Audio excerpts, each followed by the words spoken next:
तो मैं बात कर रहा था कि अगर जन्म पत्रिका में शुक्र ग्रह गाय की तरह होगा तो हमें भवसागर से पार करवा देगा। अब ये जो गाय की तरह का क्या मतलब है?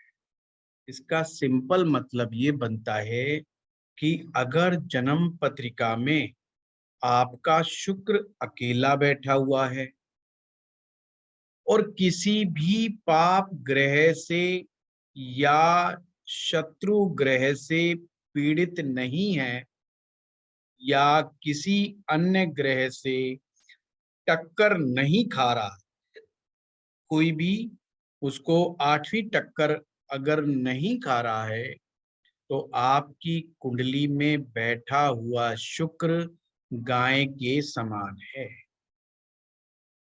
गो माता का आपके ऊपर आशीर्वाद है और इस आशीर्वाद की बदौलत आपको इस संसार का सारा सुख मिलेगा ही मिलेगा। सुख प्राप्त करने के बाद यानी कि भोग के बाद, भोग करने के बाद ये अध्यात्म में उच्च कोटि की तरक्की आपको देता है। अब समझना, ये संसार की भौतिक वस्तुओं का लाभ, धन का लाभ तो अन्य ग्रह भी देते हैं, पर शुक्र की क्या खासियत है? शुक्र सबसे पहले इंसान को भोग देता है। शुक्र की फिलॉसफी है कि एक इंसान को कोई चीज इतनी ज्यादा बहुतायत में दे दी जाए कि उसका मन ही भर जाए और उसका मोह खत्म हो जाए, मोह समाप्त हो जाए उस चीज के प्रति। जैसे कि अगर आप चीनी खाते हैं, चीनी एक प्रकार से शुक्र है, चीनी खा रहे हैं और आप कितना खाएंगे दिन भर, आपको पूरी छूट दे दी जाए, अगर आप 2-3 दिन तक लगातार चीनी खाएं, चौथे पांचवें दिन के बाद तो आपको चीनी की तरफ मुंह करके देखने का मुंह भी नहीं करेगा, चीनी की तरफ मुंह करके भी नहीं देखेंगे आप। जैसे कि एक हलवाई है, वो मिठाइयाँ बनाता रहता है, उसकी खुशबू मात्र से ही उसका मिठाई खाने का मन नहीं करता। उसके मन में ख्याल भी आने बंद हो जाते हैं कि मैं अपनी ही दुकान की बनी हुई मिठाई खा लूं। ये है शुक्र का दर्शन शास्त्र। भोग के लिए इतनी चीज अवेलेबल करवा देता है कि एक समय ऐसा आता है कि उसका भोग से मन ही उच्चाट हो जाता है। आपने राजा भर्तहरि की कहानी सुनी होगी, बहुत सारे ऐसे राजाओं की कहानी आपने सुनी होगी जिनका जीवन का एक पक्ष, जिनके जीवन का एक उम्र का एक दौर ऐसा रहा जो पूर्ण रूपेण भोग विलास में डूबा रहा और उसके बाद एक क्षण ऐसा आया कि उन्होंने समस्त भोग विलास को छोड़ करके, राजपाट को छोड़ करके और इस संसार को जानने के लिए, अध्यात्म को समझने के लिए जंगल सन्यास का रास्ता अख्तियार कर लिया। ये है शुक्र की खासियत। पर शुक्र जितना शुद्ध होगा, वो पूर्णतया ऐसा त्यागी सन्यासी कभी नहीं होगा कि जो लोग कपड़े छोड़ करके बैठ जाते हैं, भोजन त्याग करके बैठ जाते हैं, ऐसा सन्यासी नहीं बनेगा। वो अगर सन्यासी भी बनेगा तो बहुत आराम से रहेगा, उसका जीने का एक सलीका होगा, एक काम करने का एक तरीका होगा। ऐसा नहीं कि वो त्यागी हो जाएगा, पूर्णतया नहीं। पर अध्यात्म के उच्च शिखर वाले ज्ञान को प्राप्त बहुत अच्छे तरीके से कर लेगा। ये केतु का दौर है। तो जवानी का जो दौर होता है, जवानी का जो दौर होता है जिसमें इश्क और मोहब्बत दिमाग में उसकी आंखों को अंधा करके उसके जीवन में आते हैं, इसमें राहु का दुष्प्रभाव छिपा होता है। अब ये हम कैसे चेक करेंगे? अगर कुंडली के 1 से 6 भाव, कुंडली के पहले भाव से छठे भाव तक अगर शुक्र कहीं पर बैठा है, यानी कुंडली के 1 से 6 भाव तक बैठा है, तो एक प्रकार से वो अपनी जवानी में भोग विलास की तरफ, इश्क और मोहब्बत की तरफ सबसे ज्यादा इंक्लाइंड होता है। और खाना नंबर 8 से लेकर के 12 तक अगर शुक्र बैठा है, तो उसमें केतु का प्रभाव माना जाएगा, यानी कि उसमें आध्यात्म को प्राप्त करने का शुरू से ही विशेष रुझान रहता है। सर अब 8 इसका से 12 तक या सर 7 से 12 तक? 8 से 12, आप 7वां बैठ तो रहेगा। उसका अपना घर है। हाँ, जी 8 से 12। जी सर। अध्यात्म के अंदर 8 से 12 विशेष तरीके से वो करता है। अब आप कहेंगे कि इसका क्या मतलब? इसका सीधा सीधा मतलब ये हुआ, वैसे तो हमारी जो यंग अवस्था होती है, उसके ऊपर शुक्र का जो प्रभाव होता है, वो प्रभाव सभी पर होता है, सभी में ही। दूसरी तरफ अट्रैक्शन होता है, भोग विलास की चीजें उसको अट्रैक्ट करती हैं, कंफर्ट जोन में वो रहना चाहता है, लाइफ को पूरी तरीके से एंजॉय करना चाहता है। परंतु अगर किसी के कुंडली के 1 से लेकर के 6 भाव के तक के बीच में कहीं शुक्र बैठा है, तो उसके दिमाग पर जो इस तरह का भूत सवार होगा, वो बिल्कुल वैसा ही होगा जैसे राहु से पीड़ित व्यक्ति का होता है। राहु से पीड़ित व्यक्ति का मतलब कि टोटल मायावी, यानी कि टोटल माया से प्रभावित, जिसको आध्यात्म की तरफ जाना बिल्कुल भी अच्छा नहीं लगता। यानी भगवान का नाम लेने में कोई उसको मतलब इच्छा नहीं होती है। मंदिर जाना, भगवान का नाम लेना, भजन कीर्तन सुनना, इन सब चीजों में उसकी कोई रुचि नहीं होती है। अब 8 से 12 वाले कैसे होंगे? 8 से 12 वाले होते हैं जो 50-50 बटे होते हैं। यंग एज में कुछ हद तक राहु वाला प्रभाव तो होता है, पर बहुत ज्यादा प्रबल नहीं होता, सामान्य रहता है, सिंपल वे में रहता है। ये एक तरीका है। सप्तम भाव शुक्र का खुद का ही भाव है, यहाँ पर बैठ करके वो अपने साथी ग्रहों को मदद पहुंचाने का काम करता है। ये एक टेक्निक थी। इस टेक्निक से हमने समझा कि शुक्र का प्रभाव किस तरह से व्यक्ति के जीवन के ऊपर पड़ रहा है। अब टेक्निक नंबर 2, लाल किताब का सूत्र कहता है कि शुक्र ग्रह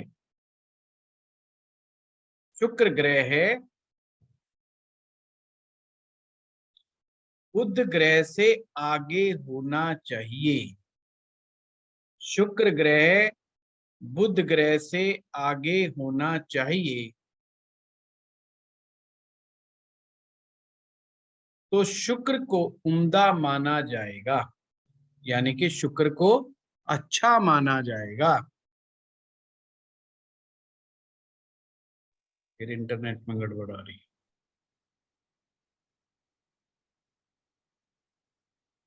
शुक्र अगर पीछे होगा, शुक्र अगर पीछे होगा, यानी किसके पीछे? बुध से पीछे होगा। शुक्र बुध से पीछे होगा तो राहु मंदा असर देगा। अब ये पॉइंट नोट करने वाला है। कई बार हमें कंफ्यूजन हो जाता है कि भाई ये तो बता दिया कि शुक्र बुध से आगे होना चाहिए, पर अगर शुक्र बुध से पीछे हो जाए तो इसका क्या असर माने? तो इसका असर मानना है कि राहु मंदा हो जाएगा। मंदा राहु का मतलब होता है तामसिक प्रवृत्तियां व्यक्ति के अंदर विशेष रूप से होती हैं। मंदे राहु का मतलब तामसिक प्रवृत्तियां। जैसे गाली गलौच देने की आदतें, गलत खान पान की आदतें, अपने शब्दों पर कायम नहीं रखना, धोखा देने की प्रवृत्तियां, चीट करने की प्रवृत्तियां, ये सब चीजें उनके अंदर बहुत ज्यादा पाई जाती हैं। संबंधों में ये लोग लॉयल्टी और रॉयल्टी नहीं रख पाते। इसे को ही राहु का मंदा असर कहा गया है। तो टेक्निक नंबर 2 क्या बनी कि शुक्र हो तो बुध से आगे हो। अगर शुक्र बुध से आगे होगा तो केतु अच्छा होगा, केतु उम्दा होगा।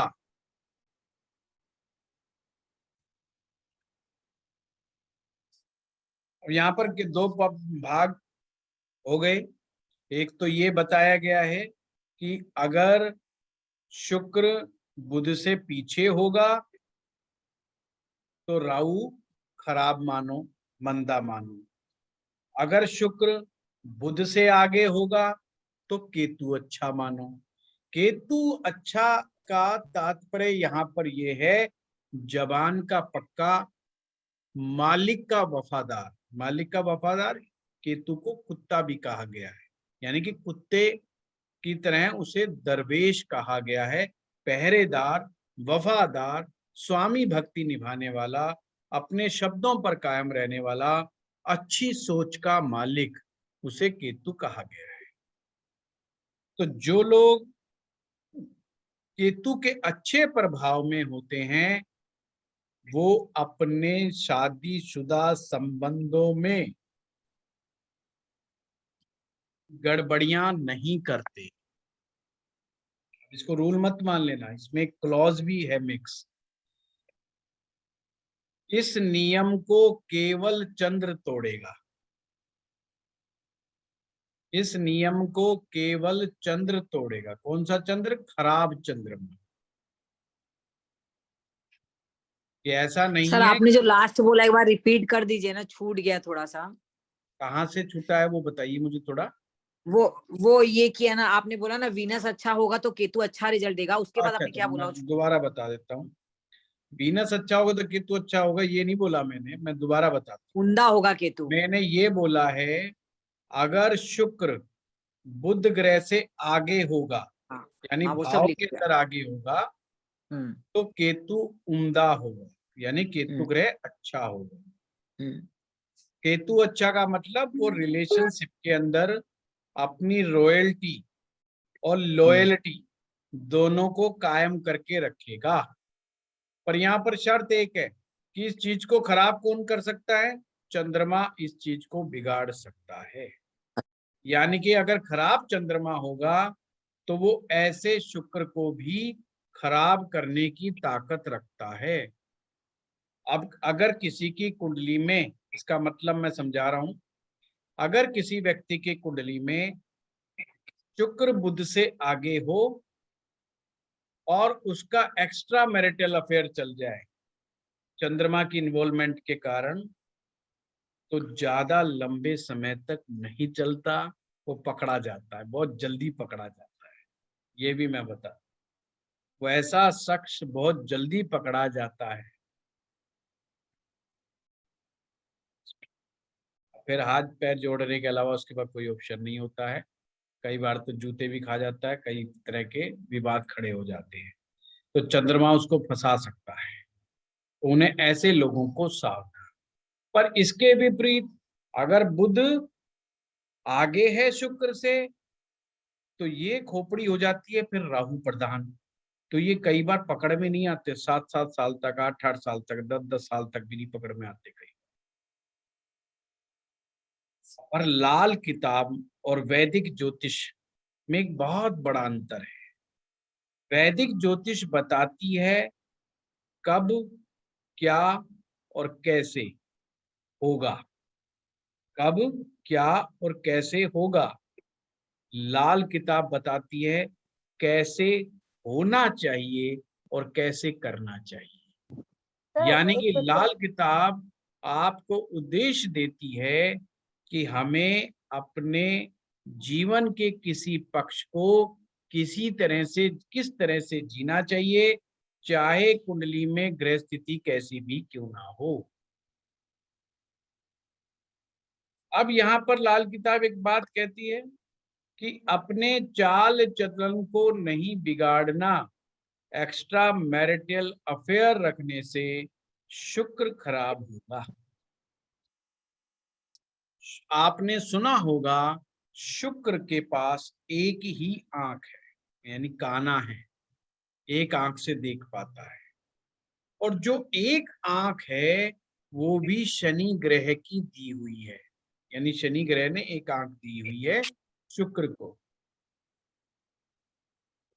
पर वो आंख चारों तरफ देख सकती है, ये एक विशेष आंख है शुक्र की, देख सकती है चारों तरफ, शनि की दी हुई आंख। अब इस आंख को समझना, एक तो इसका तात्पर्य ये होता है कि जो हमारी आंख है, आंख में जो रेटिना है, उसका संबंध शुक्र ग्रह से है। तो जिन लोगों की आंखें खराब हो जाती हैं, रोशनी चली जाती है, रेटिना से रिलेटेड तकलीफ बीमारियां हो जाती हैं, वो शुक्र ग्रह के दुष्प्रभाव से।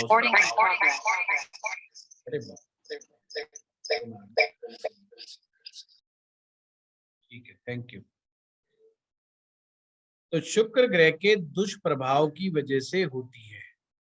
अब यहाँ पर एक बात और समझ में आनी चाहिए, ये जो शुक्र की आंख है, जो चारों तरफ देखने का हुनर रखती है, ये बचती जब है जब शनि बचता है।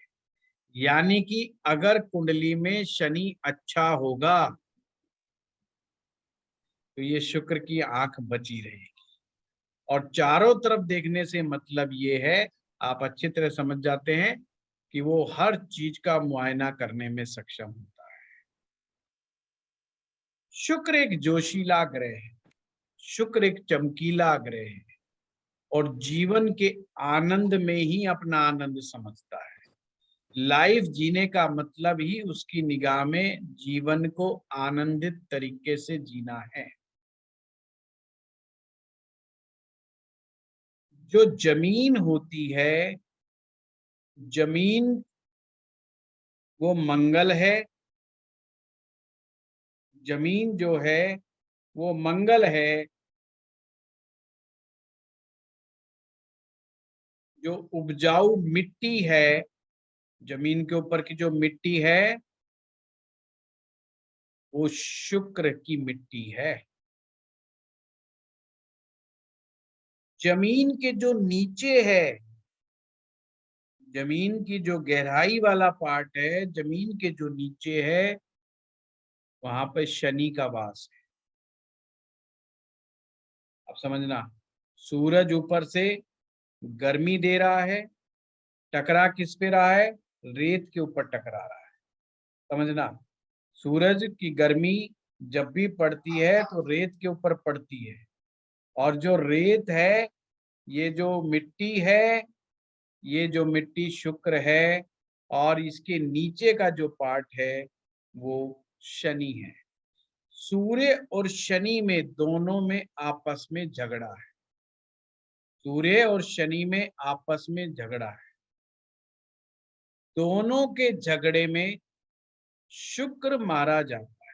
दोनों के झगड़े में शुक्र मारा जाने का मतलब, ऊपर से तो सूरज गर्मी दे रहा है, नीचे से शनि भी अपना दबाव बना रहा है, और दोनों के बीच में कौन फंसा हुआ है, मिट्टी फंसी, मिट्टी फंस गई।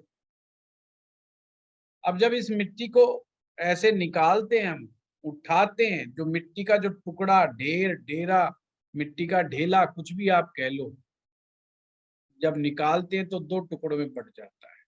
ये दो टुकड़े, एक राहु है, एक केतु है। और जब हम उसको मुट्ठी से दबाते हैं रेत को, जो चूरा चूरा करके जो रेत निकलती है, झरझर करके रेत निकलती है, वो बुध है, वो अपने आप ही पैदा हो जाता है। इसलिए उस मिट्टी से पैदा होने वाले मिट्टी के जो घड़े हो गए, मिट्टी के जो बर्तन हो गए, ये बुध ग्रह का वास माना जाता है, बुध का अपूर्व माना। और जिस मिट्टी में बीज को लगाया जा सके, ध्यान से समझने, जिस मिट्टी में बीज को लगाया जा सके, वो बीज का अंकुरण हो जाए, बीज को अंकुरित करने की जो क्षमता हो जिस मिट्टी में, वो मिट्टी शुक्र कहलाती है। इसलिए आप जो लाल किताब पढ़ते हैं वहां पर कई बार आता है कि अपने घर में मिट्टी वाली जमीन, कच्ची जमीन जरूर अपने घर में रखें, नहीं तो आपके घर में शुक्र कायम नहीं होगा। परंतु मुझे लगता है कि लाल किताब को बड़े ढंग से और दूसरे तरीके से समझने की जरूरत है। जिसके घर में खाली जमीन हो, वो कहना चाहता है कि इसका मतलब ये है कि उसका शुक्र बहुत उम्दा है, कि उसके पास खाली जमीन पड़ी है, घर इतना बड़ा है, उसका खाली जमीन उसका पार्ट है, पक्की हर एक नहीं है, सारा पक्का मकान नहीं है। अपने शहरों में हम पक्के मकान को बहुत अच्छा मानते हैं। लाल किताब कहती है पक्का मकान तो हो, पर साथ में खाली जमीन भी हो, जिसमें पेड़ पौधे गमले वगैरह उगाए जा सके, जिससे हरियाली पैदा हो जाए। हरियाली यानी कि बुद्ध भी साथ में आ जाए, बुद्ध भी साथ। अब समस्या ये, जो फ्लैट में रह रहे हैं फिर उनका क्या? जो फ्लैट में रह रहे हैं उनका क्या? सर गमलों में पौधे लगा के रखे है? अपने ग्रह के अनुकूल। तो उनका तो बेचारों को वैसे ही देखते क्या, तो जो फ्लैट में रह रहा है उसका शुक्र खराब है।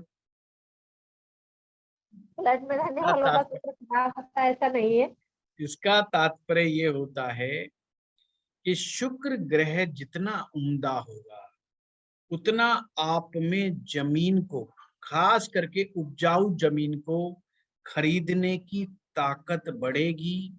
आपका शुक्र जितना उपजाऊ होगा, जितना आप अच्छे तरीके से बड़े घर में रह सकते हैं।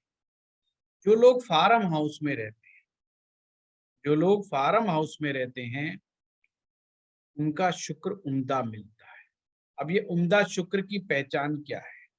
उम्दा शुक्र की बड़ी अच्छी पहचान ये होती है कि उस घर में रहने वाली औरत हेल्दी रहती है।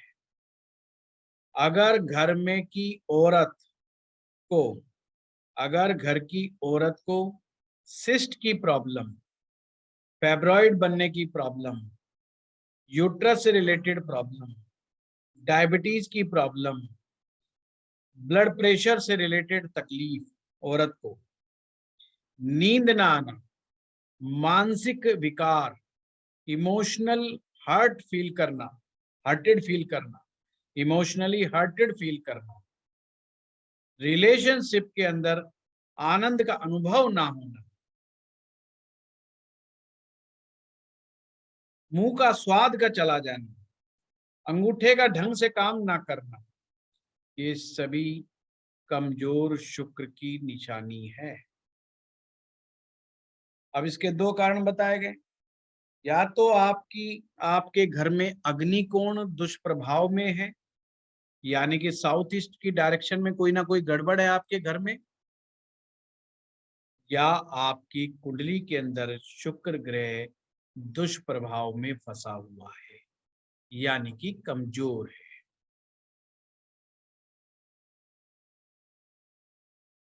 और अक्सर महिलाओं को सबसे ज्यादा प्रॉब्लम हार्मोन से रिलेटेड, पीसीओडी से रिलेटेड, ये शहरों में पक्के घरों में रहने वालों में ज्यादा पाई जाती है। तो हार्मोन से रिलेटेड जो तकलीफें, खास करके वो हार्मोन्स जो गायनी सिस्टम से बिलोंग करते हैं, वो सभी के सभी शुक्र के से रिलेटेड होते हैं। तो जो सूर्य शनि की जो टक्कर है, उसमें शुक्र को सबसे ज्यादा दुख झेलना पड़ता है। आप समझ गए? शुक्र की गर्मी पड़ेगी तो सबसे ऊपर रेत पे पड़ेगी, तो सबसे पहले रेत गर्म हो जाएगी, रेत को गर्मी सहन करनी पड़ेगी। और कमाल की बात तो, शुक्र एक ऐसा ग्रह है जिसको गर्मी बिल्कुल बर्दाश्त नहीं। फिर से बोल रहा हूं, शुक्र ऐसा ग्रह है जिसको गर्मी बिल्कुल बर्दाश्त नहीं। इसलिए शुक्र को कहीं पर मक्खन कहा गया है, कहीं पर देसी घी कहा गया है और कहीं पर मोम कहा गया है, क्योंकि दोनों ही चीज जरा सी गर्म करते ही तुरंत पिघल जाती है एकदम से। शुक्र यानी कि बुध से, बुध रूपी कन्या से आगे चल करके बनने वाली उम्दा औरत, उम्दा स्त्री, वही शुक्र होती है। यानी बुध जब उम्र में बड़ा हो जाता है तो शुक्र का रूप धारण कर लेता है। इसीलिए मैंने कहा मिट्टी जो है वो शुक्र है, पर मिट्टी जो रेत आप ऐसे उठाते हो बालू की तरह, जो मुट्ठी से पकड़ते हो निकल जाती है, जो कण कण करके जो निकल रही है, जो जर्रा जर्रा करके जो निकल रहा है, वो बुध है। तो उसी के अंदर समाया हुआ है सब। तो बुध से ही शुक्र, मिट्टी के कण कण से ही तो वो रेत बना है, वो मिट्टी बनी है, तो बुध से ही शुक्र बना है। अब ये जो चीज को समझने वाली बात है, जब सूर्य शनि का झगड़ा होगा तो शुक्र मारा जाएगा। इसका मतलब आपके घर की औरत हेल्थ वाइज खराब हो जाएगी, रिलेशन वाइज खराब हो जाएगी, 2 डेंट जबरदस्त पड़ेंगे। पर ये कब होगा? जब सूरज शनि को देखेगा। जब सूरज शनि को देखेगा, यानी सूरज किसी भी तरीके से शनि के ऊपर दृष्टि डाले या सूर्य शनि साथ बैठ जाएं।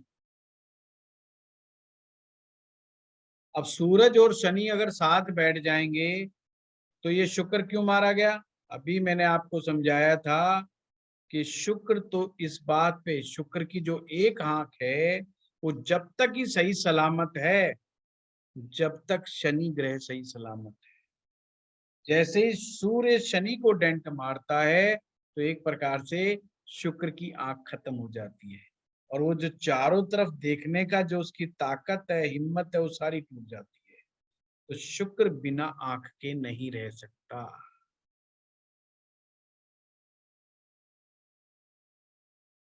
आपको पता है आकर्षण के जो प्रतिबिंब होते हैं उसमें आंखों का बहुत बड़ा रोल है। और ये जो हमारे सारे बॉलीवुड वाले थे ना, ये सारे के सारे ना ज्योतिषाचार्य हैं, इनको ज्योतिष के सूत्र पता है? इसलिए आंखों के ऊपर जो है कितने गाने बने हैं, तेरी आंखें ऐसी, तेरी आंखें वैसी। ये आंखों को बड़ा हाईलाइट करते हैं। जिसकी आंखें अच्छी होती है उसे सुंदर माना जाता है, सुंदरता की परिचायक है। और शुक्र भी सुंदरता का ही पर्याय है। और गाना सुना ना कि धूप में ना निकला करो नहीं तो रंग काला पड़ जाए, गाना सुना ना आपने? तो पहले ही कह रहा है शुक्र को धूप से कोई लेना देना नहीं है। शुक्र को धूप में नहीं निकलना चाहिए, क्योंकि सूरज की और शुक्र की दुश्मनी है आपस में। शुक्र सूर्य के जैसे ही नजदीक आएगा, शुक्र सूर्य के जैसे ही नजदीक आएगा, शुक्र जलने लगता है, शुक्र गर्म होने लगता है। और गर्म शुक्र रिलेशनशिप के लिए अच्छा नहीं माना जाता। अब अगली टेक्निक समझ लो। चाहे टेक्निक समझाऊं इससे पहले ही कह दूं, अगर औरत की कुंडली में शुक्र हो तो क्या होगा? इसके अपोजिट में उसके मर्द के साथ, यानी उसके हस्बैंड के साथ ये सब मानना चाहिए। जैसे हमने बताया कि अगर किसी मर्द की कुंडली में अगर शुक्र पीड़ित हो जाएगा तो उसकी वाइफ को हेल्थ में ये प्रॉब्लम होंगी और रिलेशनशिप में प्रॉब्लम होगी। अगर लेडीज का शुक्र खराब होगा, मतलब महिला का शुक्र अगर खराब होगा, तो उसके हस्बैंड को साथ बड़ी दिक्कतें होंगी। उनको, हस्बैंड को रिलेशनशिप की बड़ी दिक्कत आ जाएगी। और हेल्थ में क्या दिक्कत होगी? Urinary problems, urinary problems, diabetic होना, किडनी से रिलेटेड प्रॉब्लम, यूरेटर से रिलेटेड प्रॉब्लम, यूरिन ब्लैडर से रिलेटेड प्रॉब्लम, सेक्सुअल डिसऑर्डर्स।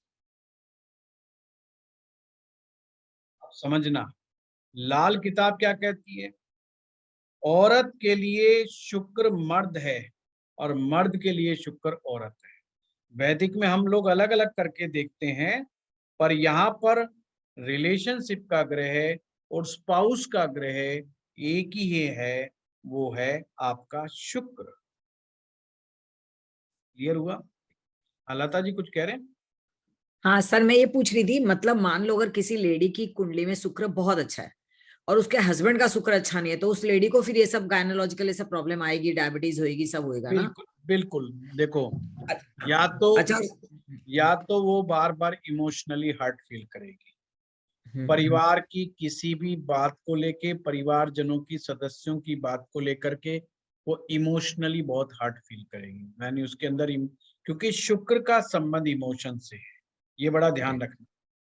वो हमारे भावनात्मक संबंधों की कहानी को कहता है। हम बार बार कह जरूर देते हैं कि शुक्र ऐश्वर्य का कारक है, बेसिकली शुक्र लिविंग रिलेशंस का कारक है। संबंधों, इंसान का इंसान के साथ संबंध, इंसान का इंसान के साथ भावनात्मक संबंध शुक्र है। अगर आपको किसी के साथ बातचीत करके या उसके साथ होने से आनंद की अनुभूति है, वो आनंद जो है वो शुक्र है। चाहे वो किसी से भी है, चाहे आप अपने मित्र से बात कर रहे हैं, चाहे अपने रिश्तेदार से बात करें, किसी से भी, जब भी आपके किसी अन्य के होने से, उसके होने मात्र से भावनात्मक मजबूती मिले, भावनात्मक खुशियां मिले, वो ही शुक्र की लग्जरी है। जब आप हंसी से, खुशी से जीवन को व्यतीत करें, आनंद से व्यतीत करें और बार बार मुंह से निकले वाह क्या बात, मजा आ गया, यही जीवन का शुक्र है और यही जीवन का ऐश्वर्य है। ठीक है? तो सर अब जो सेवेंथ का जो शुक्र है, सर सेवेंथ का जो शुक्र है वो राहु और केतु दोनों है कि कैसे मानेंगे उसको? शुक्र तो कहीं भी बैठा है, वो बना ही राहु केतु से है। नहीं, वो आपने बोला जैसे 1 से 6 वाला है वो राहु प्रोमिनेंट है और 8 से 12 वाला नहीं केतु नहीं, प्रोमिनेंट। मतलब समझो आप, ये दार्शनिक बात थी, थोड़ा सा मैं बता दूं।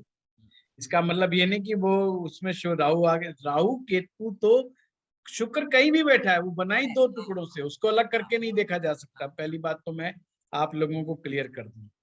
हाँ। ये चीज कब काम आएगी? जब आप रेमेडी करेंगे। अच्छा।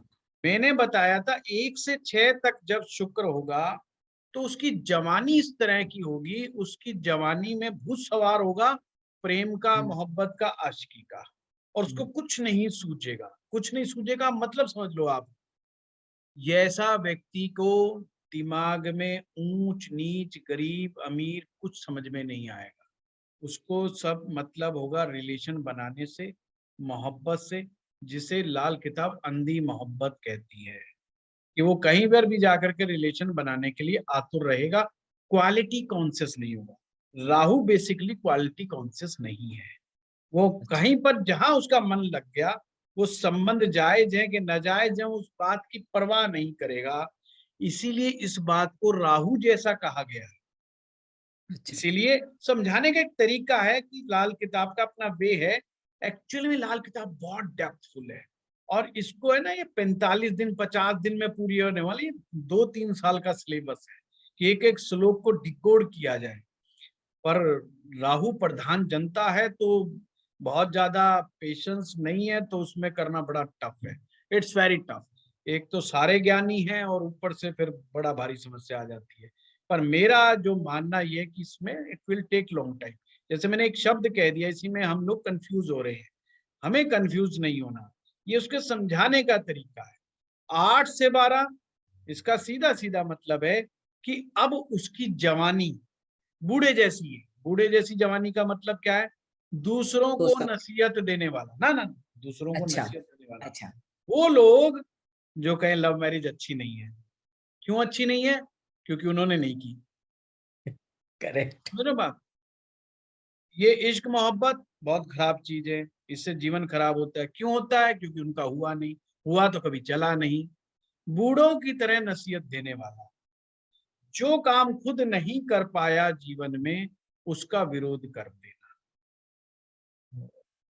आपने मर्सिडीज क्यों रखी हुई है? मर्सिडीज तो छह एवरेज देती है। जो है 6 की एवरेज देती है, 6 किलोमीटर में 1 लीटर फूक देती है। हिंदुस्तान में तो तेल ये भाव हो गया, ये तो बकवास है। एक छोटी गाड़ी ले लो, वो 30 किलोमीटर चलती है 1 लीटर में, कितनी बढ़िया गाड़ी है अगर लेना ही है तो। वो चीज कर रहे हैं। क्यों नहीं कर रहे? क्योंकि मर्सिडीज लेने की हिम्मत उसके पास नहीं है, इसलिए वो दूसरों को सलाह मशवरा भी दे रहा है, और अपनी जवानी के अंदर जो काम वो खुद नहीं कर पाया, उस काम का विरोध भी कर रहा है, करना भी चाह रहा है। करना ऐसा नहीं, करना नहीं चाह रहा, करना चाह रहा है, पर होने की हिम्मत नहीं है। इसलिए क्या करता है? थक हार करके आध्यात्मिक हो जाता है। ओ, वो कहता है यार और तो कुछ बस की बात नहीं है, जाकर के आध्यात्मिक हो जाओ। कोई राम नाम जप लो, कोई ध्यान में चले जाओ, कोई सुनील वशिष्ठ जी का प्रवचन सुन लो। तो कुछ इस तरह का केतु वाला प्रभाव, उसे केतु वाला प्रभाव कह दिया गया। इसका मतलब ये नहीं कि साधु हो जाएगा या भग जाएगा, गांव में भग जाएगा या जंगल में भाग जाएगा, इसका मायने ये नहीं है। सातवें का बैठने का मतलब ये स्पेशल केस हो गया, इन सब दोनों से अलग कर दिया, क्योंकि बिल्कुल बीचों बीच बैठ गया सब। वो घर गृहस्थी की चक्की बन के बैठा हुआ है। उसके साथ बुध है, शुक्र के साथ बुध है। अभी समझाया, बुध तो अलग है ही नहीं शुक्र से, वो तो वो रेत ही है। बुध से देती ही है। शुक्र बना, बुध से शुक्र बना, रेत का कण कण मिलकर के रेत का पूरा टुकड़ा बन गया, टुकड़ा बन गया। उसमें राहु भी इन्वॉल्व है, उसमें केतु भी इन्वॉल्व है। यानी कि घर गृहस्थी के क्या कहते हैं ना, घर गृहस्थी के सारों पल्ले कीचड़ के अंदर। कि घर गृहस्थी में रहना कीचड़ में कमल के समान होता है, कि जैसे कमल कीचड़ में खिलता है, ऐसे घर गृहस्थी का जो जीवन होता है, ये कीचड़ में खिलने के कमल के पुष्प के समान होता है। उसको सप्तम भाव से कहा गया है। ये बुध और शुक्र की निहायत आवश्यकता है। अब वहां पर घर गृहस्थी को चलाने के लिए इंसान को राहु का साथ लेना पड़ता है। लेना पड़ता है कि नहीं लेना पड़ता? अब घर गृहस्थी वाला होगा बेचारा, पैसे बेईमानी से भी कमाएगा, थोड़ा झूठ भी बोल लाएगा, थोड़े को कुछ का कुछ भी करेगा, भाग दौड़ भी ज्यादा करेगा। जितनी टेंशन, जितना तनाव, कितना वो रिस्क झेलता है, कितना बड़ा फटीक पालता है वो, ये सब राहु ही तो है जो उसको घर गृहस्थी को दौड़ा रहा है, खाम खाई, बेमतलब। इसलिए सप्तम भाव को माया का घर कहा है। माया का घर का मतलब राहु का घर, समझो बात को। माया का घर का मतलब राहु माया है, सप्तम भाव माया है, यानी कि माया का घर। राहु ही तो है जो हमें दिन रात सोने नहीं दे रहा, चैन से बैठने नहीं दे रहा, भगा रहा है, दौड़ा रहा है। कितने पैसे की जरूरत है भाई? हमें ज्यादा पैसे की जरूरत नहीं है अकेले आदमी को। आदमी जो मर्द है, वो कमा रहा है अपने परिवार के लिए, वो अपना स्वास्थ्य बिगाड़ रहा है परिवार के लिए, सब कुछ दांव पे लगा रहा है परिवार के लिए। परिवार में सप्तम भाव, जहां पर उसको एक साथी मिला, जैसे ही उसको कोई साथी मिला, उसने अपनी आइडेंटिटी खो दी। ध्यान से समझना, सप्तम भाव में पति नहीं मिलता, सप्तम भाव में पत्नी नहीं मिलती, ये वहम है। वहां कुछ नहीं मिलता। वो तो कॉन्ट्रैक्ट है दो लोगों का मिलने का, कि भाई आज से तू भी दौड़ लगाएगा 100 की स्पीड से, आज से मैं भी दौड़ लगाऊंगी 100 की स्पीड से। अभी तक तो मौज ले रहे थे, घर में घुसते थे, मम्मी पूछती थी, पापा पूछते थे, बेटा क्या हाल है। आज से कोई मतलब नहीं है, आज से सब दौड़ लगाओ बारी बारी। तो दोनों लोग दौड़ लगा रहे हैं, ये सप्तम भाव है। सप्तम भाव एक कॉन्ट्रैक्ट है, जिस कॉन्ट्रैक्ट के तहत आपको साथ साथ मिलकर के काम करना है। किसके लिए काम करना है? गुरु के लिए। गुरु का मतलब बच्चों के लिए, औलाद के लिए। केतु के लिए, गुरु के लिए, केतु के लिए, यानी औलाद के सुख के लिए दोनों ने मिलकर के भागा दौड़ी करनी है। पति और पत्नी कहाँ मिलते हैं? 12वें भाव में, जहां पर शुक्र उच्च के हैं। शुक्र अपना रोल तो दिखाएगा, वो तो 12वें में दिखाएगा, जो अपना असर दिखाएगा वो 12वें में दिखाएगा। यानी कि physical body of spouse, spouse जो है फिजिकल बॉडी के रूप में जो मिलता है वो 12वें भाव में मिलता है। तो लाल किताब में भी यहाँ पर इसका ये मतलब, इसको इस चीज से अलग कर दिया गया, जवानी से और बुढ़ापे से अलग कर। वहां पर अष्टम से 12वां कि बूढ़े की तरह सोच रखने वाला व्यक्ति। बूढ़ा आदमी क्या कहेगा, ठीक है भाई ब्याह शादी करो पर थोड़ा बैलेंस में रहो, ये मतलब थोड़ी ना उछलते कूदते फिरोगे, सबके ब्याह होते हैं, सबके शादी होते हैं, हमारे भी हुए थे। वैसे ही कहेंगे ना, तुम्हारे कौन सा राम जी लग गए, तुम्हारे कौन सा पंख लग गए, शांति बना के रखो भाई, हल्ला मत मचाओ, शोर मत मचाओ, नसीहत है दोनों में। अब ये बूढ़े आदमी का मतलब वो बूढ़ा आदमी नहीं जो 70 साल का हो गया, 80 साल का हो गया, वो जो बात कर रहे नहीं, से एक सोच है, एक माइंड सेट है, एक माइंड सोच है ना। तो 8वें से 12वां वाला जिसका शुक्र होगा वो कहेगा प्रेम दर्शन का विषय है, प्रदर्शन का विषय नहीं है। और जिसका 1 से 6 बैठा होगा वो कहेगा दुनिया कहे सो कहे, हम तो प्यार करेंगे खुल्लम खुल्ला। तो वो बस एक लाइन के अंदर इस चीज को समझना है। जो लोग दिखा के राजी हैं वो 1 से 6 वाली कैटेगरी में है, जो दिखाएंगे बढ़ चढ़ करके बताते हैं। आपने कुछ लोग देखे होंगे जो अपने प्रेम संबंधों को झूठे सच्चे किस्से बना बना के पेश करते हैं, और लड़कों में ये आदत ज्यादा होती है, लड़कों में ये आदत ज्यादा होती है। ये 1 से 6 तक की कहानी वाले होते हैं, 8 से 12 वालों का यह तो होता नहीं है, और हो भी जाए वो फिर बढ़ चढ़ के बताते नहीं है, वो छुपा छुपू के बैठे रहते हैं। देखो कितनी अच्छी टेक्निक आपको मैंने लाल किताब से बता दी, तो बड़े आराम से इसको स्पष्ट रूप से देखना है। अब अगली टेक्निक, क्या टेक्निक कहती है भाई, टेक्निक कह रही है कि भाई अगर इसके साथ कोई भी गर्म प्रकृति का ग्रह बैठ गया शुक्र के साथ, तो जीवन साथी बड़ा गुस्से वाला होगा, लड़ाई झगड़े वाला होगा।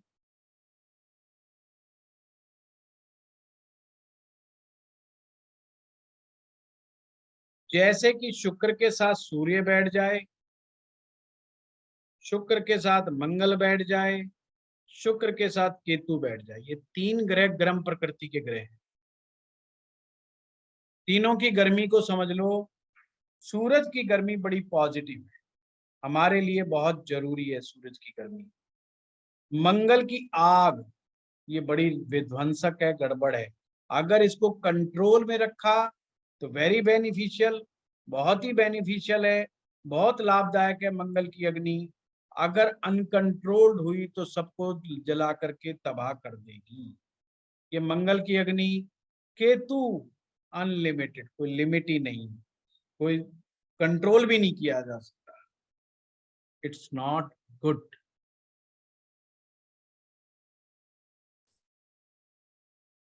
यानी कि शुक्र के साथ सूर्य बैठ जाए तो शुक्र जला हुआ माना जाएगा, शुक्र के साथ मंगल बैठ जाए, अब यहाँ कंट्रोल लगाना जरूरी है। अगर यहाँ कंट्रोल सिस्टम नहीं मिला तो ये चीज को खराब कर देगा, और अगर केतु बैठ गया तो मामला ही गड़बड़ है। अब हम इस चीज को कैसे समझेंगे, but meaning of the control, यहाँ पर लाल किताब क्या समझा रही है। ये टेक्निक बहुत अच्छी टेक्निक है। आपने पढ़ा होगा कि शुक्र मंगल की युति एक आकर्षण का योग है, एक्स्ट्रा मैरिटल अफेयर का योग है, आपने तमाम जगह ये सुना होगा। पर ये कुछ लोगों के साथ नहीं घटना घटती। कुछ लोग कहेंगे जी हमारा भी मंगल शुक्र है, कुछ भी नहीं हुआ, ऐसा कुछ बात ही नहीं है। तो आप कंफ्यूज हो जाते हैं यार क्या है। और कुछ लोग तो आपके बड़े करीबी होते हैं, आप कहते हैं सुनी सुनाई बात क्या करूं, इसको तो मैं दिन रात देखता हूँ, ये तो बेचारा सिंपल ही आदमी है, तो इसके साथ तो कुछ ऐसा है ही नहीं। तो फिर ये मंगल शुक्र का चक्कर क्या है। लाल किताब, मैं हमेशा कहता हूँ लाल किताब में बहुत इजी टेक्निक्स होती है, इसलिए लाल किताब बहुत फेमस है। पर बड़े दुख के साथ कहना पड़ता है कि लाल किताब को साथ सबसे बड़ा अत्याचार हुआ है, उसकी टेक्निक के साथ अत्याचार हुआ है। और लोग कई बार तो उनके श्लोक से बाहर जाकर के भी सोचने की हिम्मत नहीं जुटा पाते, जिसके कारण वो इतने महान विषय को बहुत छोटा सा बना करके उसी के अंदर घूमते रहते हैं और प्रैक्टिकली सोच नहीं पाते। प्रैक्टिकली सोचना बहुत जरूरी है। मेरे पास कोई सज्जन आए थे और वो एक बात बता रहे थे, वो बिल्कुल अनप्रैक्टिकल, किसी ने उनको एक उपाय बताया। तो मैं सोचता हूँ उन उपायों का कोई लाभ नहीं है जो प्रैक्टिकल ना हो। इसी तरह से उन सूत्रों का भी लाभ नहीं है जो प्रैक्टिकल लेवल के ऊपर खरे ना उतरते हो। अब ये चीज हमें समझ में आती है। अब एक सूत्र लाल किताब में लिख दिया कि भाई शुक्र को गर्मी पसंद नहीं, अगर शुक्र गर्मी पाएगा सूरज की तो जल जाएगा। तो ये चीज समझ में आती है कि गर्म ग्रह का कोई भी ग्रह अगर इसके साथ बैठेगा तो मामले को गड़बड़ कर देगा। अब मंगल साथ में बैठेगा तो अग्नि प्रज्वलित होगी, अग्नि प्रज्वलित होगी तो शुक्र का फैलाव होगा, शुक्र फैलता है। चीज जब गर्म होती है तो फैलने लगती है। आपको ये विज्ञान पता है। अगर शुक्र से पीछे, यानी मंगल शुक्र की युति है, ध्यान से समझना, मंगल शुक्र की युति है किसी कुंडली में और बुध पीछे है उससे, तो स्वभाव कौन सा हो गया? केतु वाला। शुक्र का स्वभाव कैसा हो गया? केतु वाला। अब वो आदमी ऐसे उल्टे सीधे नाजायज और अवैध संबंधों से बचने का प्रयास करेगा। अभी मैंने कहा है सिर्फ प्रयास करेगा, यानी कहा बच ही जाएगा। बचेगा कैसे? बचाएगा कौन उसको? उसको बचाएगा आपका सूर्य, आपका सूरज। अगर कुंडली में सूरज उम्दा है, यानी कि सूर्य अच्छा है, स्ट्रॉन्ग बैठा है, वेल प्लेस्ड है, तो व्यक्ति का चरित्र बहुत बढ़िया है, फर्स्ट क्लास चरित्र है। बहुत ज्यादा बचाव तो जब ही हो जाता है जब बुध शुक्र मंगल से पीछे होता है, बहुत बचाव हो जाता है। अब फिर आपका क्वेश्चन उठता है, आखिर फिर मंगल शुक्र की युति फिर करेगी क्या? अगर मान लीजिए कोई किसी प्रकार का गलत संबंध नहीं भी बनता तो क्या करती है? अगर मान लो बुध पीछे है, कोई संबंध नहीं, फिर भी क्या काम आएगी? फायदा होगा या नुकसान होगा? तो मैं कहूंगा बिल्कुल 100% फायदा। क्या फायदा होगा? एक तो स्वास्थ्य बहुत अच्छा होगा, दूसरा ये बात सुनिश्चित है ये अपने बुढ़ापे को एंजॉय करते हैं और बुढ़ापे तक फिजिकल रिलेशनशिप मेंटेन करने की ताकत इनमें होती है। जीवन में जोश कभी नहीं मरता। मंगल शुक्र की युति वाला अगर कोई व्यक्ति, पुरुष या स्त्री, मंगल शुक्र की होगी, जीवन का जोश कभी नहीं मरता। हमेशा बढ़िया कपड़े पहनना, बढ़िया ढंग से खाना पीना, सैर करना, एक्सरसाइज करना, ये सब चीजें ये अपने जारी रखते हैं। जीवन की अच्छी आदतों को बिल्कुल जारी रखते हैं। तो देखो ये सिंपल टेक्निक है। मैंने टेक्निक शुरू की थी, शुक्र के साथ सूर्य बैठे, शुक्र के साथ मंगल बैठे, शुक्र के साथ केतु बैठे, शुक्र को गर्मी मिली। शुक्र की गर्मी आपके रिलेशनशिप को बिगाड़ने का काम करती है। मंगल शुक्र एक अलग कैटेगरी रखी, मंगल शुक्र की युति हुई, बुध पीछे है तो मामला कंट्रोल में, यानी आग तो जल रही है पर वो आपके घर की रसोई की तरह जिसका कंट्रोल आपके हाथ के अंदर है अभी तक, क्योंकि बुध कंट्रोल है उसका। अगर बुध आगे निकल गया शुक्र से, मंगल शुक्र की युति और बुध आगे निकल गया, ये आग विध्वंस पैदा करती है। या तो ये लोग लड़ाई झगड़ा करके अपना हस्बैंड बीवी अलग हो जाएंगे, तलाक ले लेंगे, या मल्टीपल अफेयर्स के अंदर घुसने का प्रयास में लगे रहेंगे और अपने जीवन को तबाह करने में लगे रहते हैं, प्रयास करते रहते हैं। ये तीसरी आपको टेक्निक मैंने बड़े आराम से बताई। ये शुक्र को देखने का बड़ा ही आसान तरीका है। इसी तरीके से आप लोगों को कुंडली में समझना है, कुंडली का जो दूसरा भाव है और कुंडली का 7वां भाव है, ये शुक्र का अपना घर है और शुक्र के 3 शत्रु हैं, सूर्य, चंद्रमा और राहु। ये 3 इसके शत्रु हैं। अगर दूसरे भाव में या 7वें भाव में सूर्य, चंद्र या राहु तीनों में से कोई भी एक ग्रह आ जाता है तो लाल किताब कहती है स्त्री श्राप लग गया, ये श्रापित कुंडली हो गई। और स्त्री श्राप का मायने संबंधों के अंदर गिरावट, संबंधों के अंदर परेशानियां, इमोशनल संबंधों में बहुत ज्यादा उतार चढ़ाव, difference of opinion and health issues. Health issues में भी खास करके कौन से इश्यूज? ब्लड प्रेशर की बीमारी, डायबिटीज की बीमारी, किडनी से रिलेटेड तकलीफें, पुरुषों में प्रोस्टेट की प्रॉब्लम, और मन से तो व्यक्ति खुश रहता ही नहीं। चिड़चिड़ापन, उदासी, हताशा, निराशा, ये सभी शुक्र के कमजोरियों की निशानियां हैं।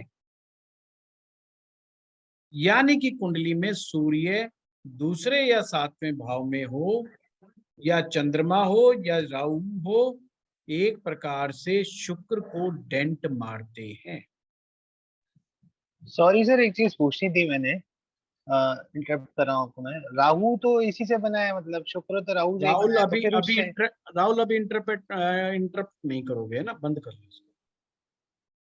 तो ये दूसरे भाव में राहु, चंद्र और सूर्य अगर हो तो ये समझा एक प्रकार से, बेशक ये यहाँ बैठे हैं, पर आपने ये समझना है कुंडली में शुक्र कहीं भी बैठा है उसको डेंट लगा है, उसको चोट लगी है। तो शुक्र को चोट कब कब लगेगी? जब शनि पीड़ित होगा तो शुक्र को चोट लगेगी। जब दूसरा और 7वां भाव पीड़ित होगा तो शुक्र को चोट लगेगी। ये चोट कब लगेगी शुक्र को, ये पहचान लो, बड़ा आसान है। दूसरे भाव को और 7वें भाव को चोट लगेगी तो शुक्र को चोट लगेगी, शनि को चोट लगेगी तो शुक्र को चोट लगेगी। ये बहुत सिंपली मैंने आपको बताया। शुक्र अकेला बैठा होगा तो उम्दा माना जाता है। अब मैंने ये बात कह दी शुक्र उम्दा माना जाता है, तो इसका मतलब ये नहीं कि सूर्य शनि भी साथ में बैठे हैं और शुक्र अकेला बैठा तो कहें कि जी आपने तो ये बताया था शुक्र अकेला बढ़िया है। ना ना, वहां पे मामला गड़बड़ हो जाएगा। अगर शुक्र 9वें भाव में होगा तो मंगल को मद्दा करने का काम करता है। तो खैर मैंने मंगल बद में लिखवा दिया। सर ये 3 ग्रह बताए थे ना हमने, सूर्य चंद्र और राहु, दो जी। साथ में ही बैठे हो, तो मान लो ये तीनों ही बैठना जरूरी है, कोई एक बैठ जाए तो भी होगा? कोई एक में, सागर साहब मैंने ये कहा है कि तीनों में से कोई भी। कोई भी एक, और तीनों ही बैठे हो तो हो ही गया काम। तो हो ही गया काम। सर इसका उपाय बता दीजिएगा जरा। उपाय मैंने जो स्त्री श्राप के सागर साहब बताए थे ना, अच्छा वही वही है। अच्छा सेम सेम। ठीक ये है। तो शुक्र की बात चल रही थी तो इसलिए मैंने बीच में लेकर के आया हूँ कि शुक्र को कमजोर कब माना जाएगा। वो मैंने बताया है कि शुक्र इस तरीके से कमजोर बनेगा, जी जी ठीक ठीक है है। ना। वो मैंने शुक्र को देखने की टेक्निक बता दी है। हाँ हरिकेत बताओ। ठीक है। प्रणाम गुरुजी। प्रणाम। गुरुजी, अगर लगन में शुक्र है और जैसे आपने बोला कि ये रिलेशनशिप्स वगैरह चलते रहते हैं, तो अरे एग्जैक्टली भाई ये एक हरिकेत टाइम। हरिकेत सुनो सुनो सुनो, बीच में टोक रहा हूँ। मैंने ये नहीं कहा कि रिलेशनशिप चलते रहते हैं, मैंने ये कहा उनके दिल और दिमाग में। कहने का मतलब ये है कि वो मोहब्बत जो है घुसी रहती है दिमाग में, दिल में, यानी कि वो बड़े प्रबल रूप से चाहते हैं। तो सर ये एक्चुअली बेनिफिशियल है या आगे तक जाके कुछ प्रॉब्लम कर सकता है? ये देखो, अगर आदमी में दम है, हिम्मत है जूते खाने की, तो इट्स वेरी बेनिफिशियल। और अगर वो डरता है और जूते खाने की हिम्मत नहीं है तो ये बिल्कुल बेनिफिशियल नहीं है। ये डिपेंड्स ऑन दृष्टिकोण, अपना अपना दृष्टिकोण है, ठीक है। ना मैं ये कहूंगा कि ये बहुत बेनिफिशियल है, ना मैं ये कहूंगा ये बहुत खराब है। अगर मैं कहूंगा बहुत खराब है तो तुम कहोगे तुम्हारा शुक्र बूढ़े वाला शुक्र है, तुम्हारी सोच 8 से 12 वाली है, हैं? नहीं, बट स्टिल आगे जाके कोई इशू नहीं होगा, जैसे करियर हो गया या क्यों और नहीं चीजें होगा? ध्यान से समझना, ये बड़े अच्छी बात पूछी है वैसे हरिकेत ने। शुक्र का संबंध खुशबू से है। लोगों को बड़ी गलत फहमी होती है। शुक्र का संबंध खुशबू से है। खुशबू की डब्बी जैसे ही खुली, उसकी खुशबू को कोई रोक नहीं पाता। इश्क और मुश्क छिपाए नहीं पाया। छिपाते। ये एक दिन पोल खुलनी ही खुलनी होती है। ये एक ऐसा रहस्य होता है जो कभी नहीं छिप सकता, और किसी का नहीं छिपता, और किसी का नहीं छिप सकता। गाय बगाए बाहर आता ही आता है। तो जीवन में ये करने से पहले 2 बार ये सोच लेना चाहिए कि आज खुले पोल चाहे कल खुले, खुलेगी जरूर, चाहे बुढ़ापे में 70 साल की उम्र में जाके खुले, पर पोल जरूर खुलती है ना। ठीक है सर, थैंक यू। ठीक है, हाँ मनोज जी। हाँ मनोज सिंह जी, सर नमस्कार। नमस्कार। सर अगर ये अभी तक हम लोग शुक्र और बुध को आगे पीछे करके देख रहे थे, अगर दोनों साथ हो फिर क्या होगा सर? दोनों साथ होंगे तो मनोज जी सूरज बन जाएगा। जी बुध जी और शुक्र जब भी दोनों साथ हो जाएंगे तो वो सूरज बन जाता है। सूरज का तात्पर्य यहाँ पर क्या है कि उसकी तासीर जो है वो सूरज जैसी हो जाएगी। अब सूरज की तासीर क्या है? गर्म है। बुध और शुक्र, यानी कि उन्होंने शुक्र और बुध दोनों ने मिलकर के सूरज की गर्मी को अपना लिया है। बुध शुक्र जिस भाव में बैठेंगे, अब उस भाव में गर्मी पैदा कर देंगे, जबकि ये गर्म ग्रह नहीं होते। समझे बात? बुध शुक्र गर्म ग्रह नहीं है, जी पर जी दोनों बैठे हैं तो जिस हाउस में बैठ जाए वहां गर्मी पैदा कर देंगे। अब हमें हाउस देखना पड़ेगा कि कौन सा हाउस को गर्मी पसंद है और कौन से हाउस को गर्मी बिल्कुल पसंद नहीं है। सर, अब थर्ड हाउस में अगर हो जैसे तो? नहीं, जैसे थर्ड हाउस के अंदर तो बुध शुक्र का हेर फेर जो होता है, ये दोनों अगर इकट्ठे बैठे हैं तो यहाँ बुध अच्छा नहीं माना जाता, पर शुक्र अच्छा माना जाता है। तीसरे भाव में शुक्र अच्छा माना जाता, बुध अच्छा नहीं माना जाता। इसका मतलब ये मिक्स टाइप रिजल्ट देंगे। कुंडली का जैसे पहला भाव दिमाग, इसको गर्मी बिल्कुल पसंद नहीं है, तो हम कहेंगे बुध शुक्र की युति यहाँ ठीक नहीं है। अगला भाव है जहाँ पे गर्मी पसंद नहीं होती, वो चौथा होता है मन की शांति। जब भी हमें शांति से बैठना हो तो हमें ठंडक चाहिए, शांत बैठो आराम से। फिर है पांचवा भाव, जहां से हम प्रेम और क्रिएटिविटी जागती है, भक्ति जागती है। गर्मी पसंद नहीं है। देखो, भक्ति उन्हीं की कामयाब नहीं होती जो बड़ाबड़ करते रहते हैं, बड़ाबड़ बड़ाबड़ बड़ाबड़ बड़ाबड़, गर्मी पैदा हो गई। भक्ति कामयाब नहीं है, प्रेम कामयाब नहीं है। फिर है सप्तम भाव। सप्तम भाव पति पत्नी, तुरंत हर बात पे आ जाओ, आज ही कॉन्ट्रैक्ट खत्म करेंगे, चलो सारी चीज खत्म करते हैं, चलो भागो यहाँ से, pack your bags and get out.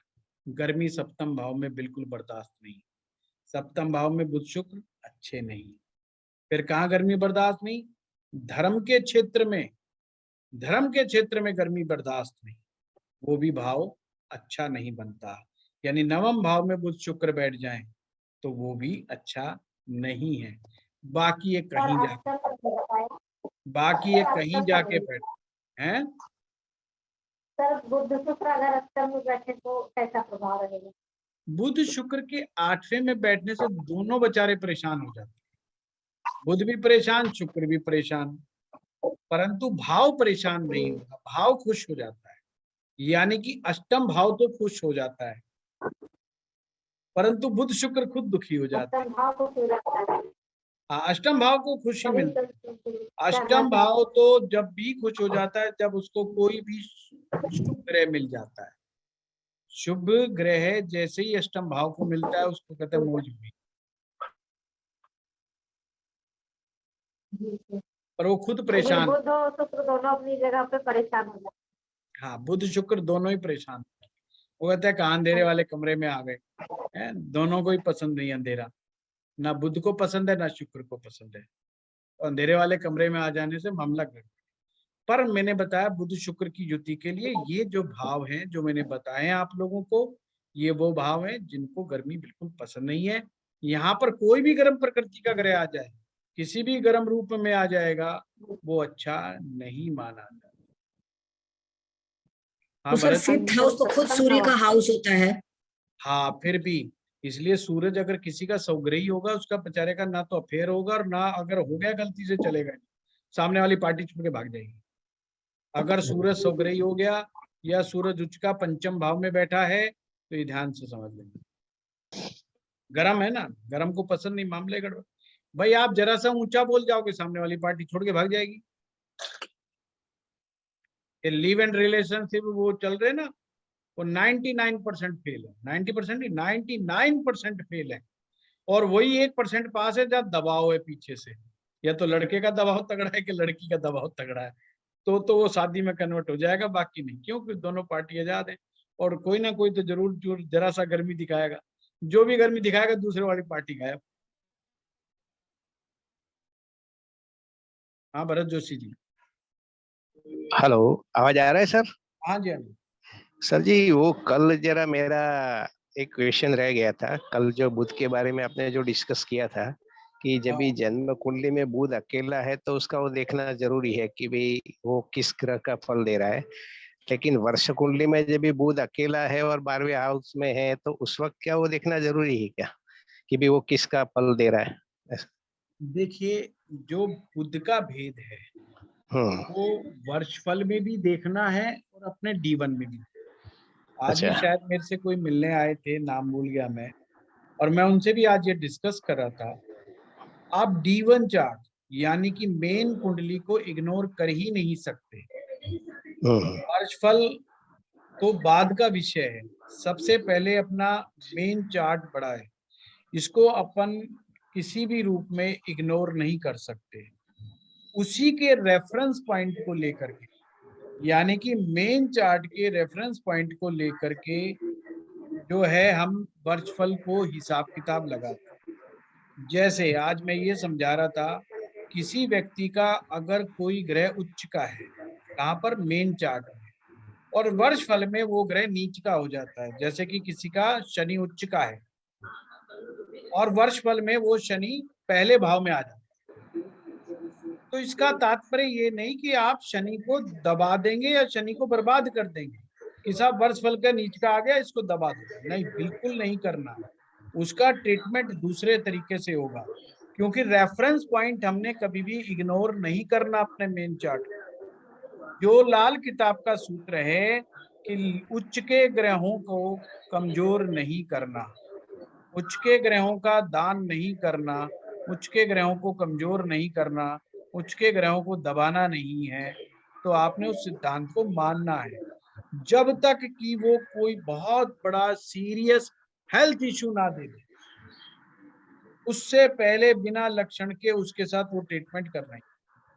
इसी तरीके से जैसे आपने D1 में बुध का भेद निकाला है, तो आपने D1 में तो देखा कि बुध ये यहाँ पर इस रूप में बैठा है। इसी प्रकार से जब वर्षफल में भी बुध देखेंगे तो ये देखेंगे इस वर्ष में बुध किसके रूप में आकर के बैठा, वो दोनों में ही निकाला जाएगा ताकि हमें समझ में आए कि बुध का असली स्वरूप क्या है। यहाँ पर ये खोल के रूप में बैठा हुआ है किसी अन्य ग्रह को ऊपर लपेट करके, हमें उसकी तासीर नहीं पता चल रही। और खास करके जब कोई आदमी आके ये पूछे कि साहब मुझे इनकम टैक्स का नोटिस आ गया, या मेरा कोई GST का केस चल रहा है, या मेरा कोई ऑफिस के अंदर किसी ने फाइनेंस का लांछन लगा दिया मेरे ऊपर, या मेरे ऊपर पैसा खाने का ब्लेम है, या मैं फाइनेंस की हेरा फेरी में सस्पेंड हो गया हूँ, तो शुक्र का भेद निकालना निहायत आवश्यक है। तभी हम समझ पाएंगे कि ये बुध जो बैठा हुआ है ये कौन से ग्रह के रूप में बैठा हुआ है, ताकि हम उसकी रेमेडी करें। और वो वर्षफल के हिसाब से ही करना है नहीं रेमेडी की? अच्छा, ये भी लोगों का बड़ा कंफ्यूजन है साहब। वर्षफल नहीं, मैं बताऊं, बहुत सारी चीजों को तो मार्केटिंग के चक्कर में ना बड़ा गुमराह किया गया लाल किताब में। अच्छा अच्छा। हाँ हाँ, साफ कहता हूँ, मार्केटिंग के चक्कर में, ताकि बंदा उससे जुड़ा रहे, बंदा अपना आता रहे, अपना दुकान छोड़ के कहीं ना जा सके। तो उसका एक बड़ा अच्छा तरीका ये है कि बंदे को कहते भाई वर्षफल के उपाय अलग बताऊंगा, मेन चार्ट के अलग बताऊंगा। दोनों के सेम सिद्धांत काम करते हैं भरत जी, सेम सिद्धांत। इस सिद्धांतों पर D1 चार्ट में इलाज होता है, उन्हीं उन्हीं सिद्धांतों पर जो है वर्षफल पे उपाय किया जाता है। सिर्फ भाव बदल जाता है तो थोड़ा उपाय बदल जाता है, वो बात, पर सिद्धांत सेम रहेंगे। हाँ, वो आपने जो कैलकुलेशन बताया कि ऐसा इसमें सूर्य का भेद निकला, शनि का निकला, वो समझ गया, बराबर है, वो तो समझ में आ गया। लेकिन मैं कंफ्यूजन वहां था कि वर्ष कुंडली में जन्म कुंडली में अकेला है, वो मान लो कि वो गुरु का बेर लेके बैठा है, और वर्ष कुंडली में वो बुध का बेर, अरे वो राहु का बेर लेके बैठा है, तो उस वक्त राहु का ही कराना है ना उपाय। उसका राहु का करा, बिल्कुल। हाँ वही, हाँ वही बिल्कुल वही वही। Okay okay sir ji, thank you thank you. देखिए, तरीका ये है, जब भी फर्स्ट टाइम कोई आपके पास आए तो आप उसे वर्षफल के उपाय मत बताओ जब तक कि उसका कोई प्रश्न वर्षफल से रिलेटेड ना हो। सबसे पहले उसके आप पूर्व जन्म के जो दोष हैं वो निकालो, फाइंड आउट करो, उसके उपाय बताओ फर्स्ट स्टेप के ऊपर। मंगल बद है तो उसका उपाय बताओ, उसकी काउंसलिंग करो कि उसका वीक पॉइंट क्या है, उसका स्ट्रेंथ पॉइंट क्या है, वो ही उपाय लिख के देने, उससे ज्यादा मत दो, ज्यादा चक्रों में नहीं पड़ना है। फिर क्या करना है, जब वो दोबारा आता है तो आप वर्षफल को देखो, या उसका कोई क्वेश्चन है, शादी से रिलेटेड क्वेश्चन है कि साहब मेरा विवाह नहीं हो रहा है, और मेरा यह विवाह फरवरी में पक्का किया था पर प्रॉब्लम ऐसी आ गई कि अब हमें विवाह टालना पड़ रहा है, तो अब की बार विवाह होगा कि नहीं होगा। तो फिर आप वर्षफल निकालो कि इस साल ये विवाह बोल रहा है कि नहीं बोल रहा है, और विवाह में कोई बाधा दिखा रहा है तो आप कहो कि हाँ योग तो है, पर ये उपाय भी कर ले साथ में कि वर्षफल में शुक्र आया है और वो टक्कर खा रहा है किसी की, तो ऐसे में उपाय कराओ, उसको वर्षफल के अनुसार कराओ। पर अगर किसी का ऐसा इवेंट रिलेटेड चीज नहीं है, इवेंट रिलेटेड क्या चीज होती है, शादी, नौकरी, भाई नौकरी नहीं लग रही है, आप वर्षफल निकालो। अगर आपको दशाओं से अच्छा आता है काम तो दशा निकाल लो, नहीं तो वर्षफल निकाल लो, नहीं समझ में आता है तो शनि, नौकरी का कारक शनि, शनि से देखो आप, और शनि को मिड पॉइंट बना लो। मिड पॉइंट का मतलब होता है कि वर्षफल में कहीं पर भी बैठा हुआ है, उसके हिसाब से आप देख लो कि उसके आर पार कौन बैठा है, सामने कौन बैठा है, वो पूरा एक कैलकुलेशन पार्ट है, वो देखने से उपाय करा दो। कोई कहता है व्यापार में दिक्कत आ रही है, वर्षफल में पकड़ लो जो है बुध को, पर विशेष समस्या व्यापार की। अक्सर हमारे हिंदुस्तान में ये कहावत है कि किसी को नहीं बताना पैसा कितना कमा रहे हैं, मर्द को अपनी कमाई, औरत अपनी उम्र, ये बता के राजी नहीं है। और ये दोनों के दोनों, अब ज्योतिषी के पास तो मजबूर है कि भाई उम्र बतानी पड़ेगी, नहीं तो मैक्सिमम झूठ बोलते हैं काम के मामले में, तब कमाई तो हो ही नहीं रही। उनको ये पता है, एक व्यक्ति कहता है कि मेरी कमाई नहीं हो रही, मैंने कहा यार कुंडली तो तेरी बहुत उम्दा है, कमाई की तो देखो कमी नहीं है, तेरे पास तो पूर्वजों की जमीन भी आई होगी। कहता जमीन तो बहुत आई है। मैंने कहा फिर कमाई कैसे, मतलब समझा मुझे। कह रहा वैसे तो जी ठीक कह रहे हो, हंसने लग गया कि कमाई तो बहुत है, पर मैं ये सोच रहा हूँ आपके सामने रहूंगा तो दो उपाय अच्छे दे दोगे तो और कमाई बढ़ जाएगी, इसलिए मैं कह रहा हूँ कमाई खराब है। वह तेरी के मन जा यार, ये तो तू मजे ले रहा है। तो लोग कई बार ये भी है कि हम ज्योतिषी के पास गए हैं तो अगर ये कह देंगे जी बहुत अच्छी है तो पता नहीं क्या चक्कर हो जाएगा। तो हमारे पास कोई कहते ही नहीं कमाई बहुत बढ़िया, बहुत बिरले होते हैं जो कहते हैं कमाई का बहुत बढ़िया, वरना लोग कहते ही नहीं, हाई नहीं बढ़ते। तो उसके लिए तो आप मेन चार्ट को ही पकड़ के बैठे। अगर कोई कहता है कि मेरे व्यापार में फला फला टाइप की इस विशेष समस्या है तो वर्षफल बनाओ, अन्यथा मत बनाओ।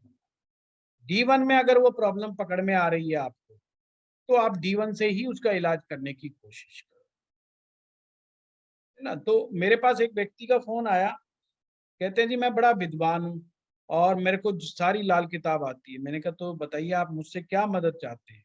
कहते जी मदद ये चाहता हूँ जी, कुंडली के तो उपाय सारे कर दिए, वर्षफल के आप कर दो। मैंने कहा भाई वो भी तू कर ले, उसमें कौन सा हो गया? तो मुझे समझ में आया कि मार्केट में एक हवा फैली हुई है कि भाई इसके उपाय अलग है और उसके अलग है। मुझे सच बताऊं, मैं पहली बार पता चला। मैं तो अपने ऑनलाइन तो मैं पहली बार ही अभी शुरू किया मैंने, जो है लाल किताब पढ़ाना। पहले तो हमारे वैसे लाइव चलती थी, तो मुझे मार्केट में क्या चल रहा था मुझे पता ही नहीं। एक तो फिर ये था नहीं हमारे यूट्यूब वगैरह इतना, तो मार्केट में अब जाके समझ में आ रहा है कि यार ये तो पढ़ाने वाले भी कंफ्यूज है और पढ़ने वाले भी बहुत ज्यादा कंफ्यूज। और इतना वैदिक ज्योतिष में कंफ्यूजन नहीं है, सच बता रहा हूँ। वैदिक ज्योतिष में कंफ्यूजन नहीं है, जिसे आता है आता है। बस वैदिक ज्योतिष में एक है कि वो लंबा है, बड़ा है, टाइम टेकन है, टाइम कंज्यूमिंग है, बट उसमें इफ एंड बट वाला मामला नहीं है इतना। मैं देखता हूँ लाल किताब में कंसेप्ट जो लोग कई कई सालों से कर रहे हैं उनके भी क्लियर बिल्कुल भी नहीं है। बहुत कम रेयर लोग हैं जिनके पास बड़े अच्छे अच्छे सूत्र हैं, वो पकड़ के बैठे हुए, वो बहुत सही है। और कंफ्यूजन, बहुत सारे कंफ्यूजन, वो जब मेरे पास फोन आते हैं ना, जब मैं सुनता हूँ, जब मुझे पता चलता है ये भी मार्केट में कंफ्यूजन है, उससे पहले मुझे आइडिया ही नहीं था। चलिए चलते हैं अब। हाँ राहुल, अब सर बताओ क्या करें। क्वेश्चन। हाँ बोलो बोलो। सर मैं ये कह रहा था, राहु और इसका शत्रु आप बता रहे हो शुक्र का, और है इसी का पार्ट, इसी से बना है, फिर ये जी कैसे?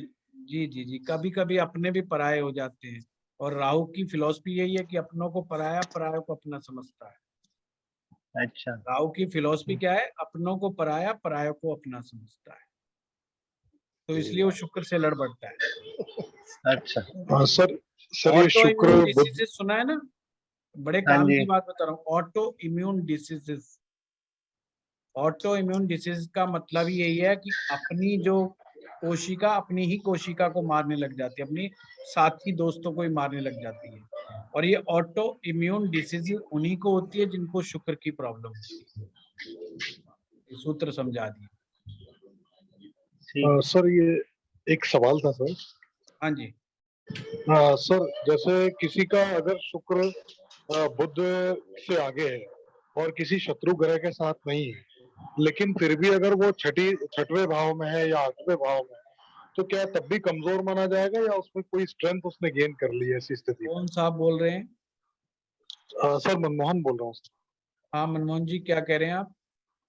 सर जैसे शुक्र जो है बुध से आगे है और जी। शुक्र अपने किसी शत्रु ग्रह के साथ नहीं है, हम्म। तो ऐसी स्थिति में जो है अगर वो छठवें भाव में है शुक्र या 8वें भाव में है, तो स्ट्रेंथ गेन मानी जाएगी शुक्र की या यहाँ पर फिर भी कमजोर माना जाएगा? पहली बात तो एक जगह फिक्स करनी पड़ेगी। छठे भाव में शुक्र का बैठना और 8वें भाव में शुक्र का बैठना बहुत जमीन आसमान का अंतर है। शुक्र छठे में बैठ जाए, वैदिक इसको शुक्र का मरणासन स्थान मानती है और लाल किताब इसे नीच राशि का मानती है। तो यहाँ पर तो बड़ा डब्बा गोल वाली सिचुएशन है। 8वें में बुरा है पर इतना बुरा नहीं है। पर आपने कहा अगर शुक्र पाप ग्रह के साथ बैठा तो वो वैसे ही खराब है, और बुध आगे चला गया तो निश्चित रूप से शुक्र खराब है। सर जैसे इसमें बुध अगर पीछे है और कोई पाप ग्रह नहीं है, फिर छठी स्थिति हो, फिर भी अच्छा नहीं है शुक्र का छठे में बैठना। बिल्कुल जी, धन्यवाद। ओके, धन्यवाद। आप वर्षौली जी बताइए। सर मुझे ये पूछना था कि जैसे मन और इमोशन के लिए हम लोग मून को देखते हैं, मन के लिए देखते हैं चंद्रमा को। भावनात्मक संबंधों के लिए हम शुक्र को देखते हैं। और हमारी जीभ, हमारी जीवा, हमारा जीवा means taste of any food, any item, जो भी हम खाते हैं उसके टेस्ट करते ही अगर निकले वाह मजा आ गया, तो वो शुक्र है। अच्छा। जीभ हमारी शुक्र है। हमारे जननांग हमारे शुक्र हैं। चंद्रमा मन के विचार है। चंद्रमा को समझना, विचार। जब हम अपने ही विचारों से मूड खराब हो जाए तो ये चंद्रमा का अपसेटनेस है। अच्छा। अपने ही विचार से मूड खराब हो जाए, जैसे आपने सुबह सुबह देखा, आंख बंद करी और ख्याल आया कि कोई हमारा बहुत प्यारा आदमी है, वो सड़क से जा रहा है, एक्सीडेंट हो गया। अब हुआ कुछ नहीं है, आपने इमेजिन किया। इसलिए चंद्रमा क्या है? कल्पना है। शुक्र कल्पना नहीं है, चंद्रमा कल्पना है। कल्पना की, अब मन खराब हो गया, ओहो यार ये तो बड़ा गड़बड़, क्या सपना देख लिया, क्या बात सोच ली, दिमाग में गलत विचार आ गया, माइंड डिस्टर्ब हो गया, उठ के बेचैन हो जाओ। ये मून है। शुक्र बिल्कुल डिफरेंट है। शुक्र हाईली प्रैक्टिकल है।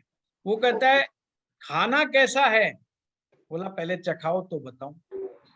वो इमेजिन नहीं कर रहा कि कैसा है। अब जैसे मैं कहूं बिरयानी, अब जिसने बढ़िया वाली बिरयानी खाई है, अब चंद्रमा क्या करेगा, उसको उसी बिरयानी के पास ले जाएगा जो उसने पहले खाई थी। अब जिसने बड़ी बेकार वाली बिरयानी खाई है, चंद्रमा उसको उसी बिरयानी के पास ले जाएगा। अब जिसको बेकार खाई है उसका तो दिमाग है, यार क्या खाई थी, बड़ा बकवास था। एक कहेगा नहीं यार बड़ा मजा आ गया। पर शुक्र इस चीज में बिलीव नहीं करता। शुक्र कहता है लाओ दिखाओ, मैं खा के बताऊंगा, फिर बताऊंगा कि कैसी है। वो कल्पना नहीं है वो। और फिर मंगल गुस्सा दिलाता है जी, फिर मंगल गुस्सा दिलाता है, तो वो कैसे, मतलब ये तीनों जो है वो तीनों मन से ही जुड़े हैं, विचार गुस्सा ये सारे इमोशंस। आपका पहले क्वेश्चन पे तो ध्यान पूरा दो। आपने पहले पूछा कि चंद्रमा और शुक्र का क्या अंतर है, आपने जी मन बताया, तो मैंने डिफरेंस बताया कि डिफरेंस ये है। ओके, वो चंद्रमा समझ का गया। मन क्या है और शुक्र को मैं क्या कह रहा हूँ, शुक्र हमारा हाँ लिविंग, ओके, हमारा living practically living. Practical living test है, जो हमारी अनुभूति, हमारा एक्सपीरियंस, हमारा अनुभव, वो शुक्र है। ओके जो आंखों से हम देख रहे हैं सामने, वो शुक्र है। ओके सर, आंखें हमारी शुक्र है। ठीक है। Okay, thank you sir. चंद्रमा एक ऐसा जो बिना आंखों के भी देख लेता है, वो बंद आंखों में भी देख लेता है। चंद्रमा की रेंज शुक्र से कई गुना ज्यादा है। अच्छा, इसीलिए वो कवि का मन होता है ना। इसीलिए वो कवि का मन होता है। इसलिए कवि जब कहानी लिखता है तो उसको प्रैक्टिकल देखने की जरूरत नहीं है। वो बैठा बैठा लिख रहा है कि तमिलनाडु का एक गांव है, वहां पर एक बुढ़िया रहती है और बुढ़िया सारा दिन गालियां देती रहती है, और गालियां किसको देती है, अपनी बहू को देती रहती है। अब वो बेचारा देख रहा है और वो स्टोरी लिख रहा है कि बहू कितनी बेचारी परेशान है, बड़ी उदास है, बड़ा ये है, बड़ा वो है। एक दिन वो बंद आंखों से ही सोचता है इस घर में मैं झांक करके देख लूं, ये सारा दिन बुढ़िया गाली देती रहती है, अब स्टोरी खत्म करने का टाइम आ रहा है। तो जैसे देखता है तो बुढ़िया ऐसे ऐसे चिढ़ा रही होती है सास को, पर बोलती कुछ नहीं है, कभी कुछ कर रही है, कभी कुछ कर रही है, और सास गालियां निकाल रही है देख देख करके। तो कहता ओहो स्टोरी तो सारी गड़बड़ लिख दी मैंने, स्टोरी तो सारी उल्टी है, ये तो बहू ही सास को चिढ़ा रही है, सास तो बेचारी दुखी हो रही है बहुत ज्यादा। तो ये कवि का मन है, ये चंद्रलोक है, ये शुक्रलोक नहीं है।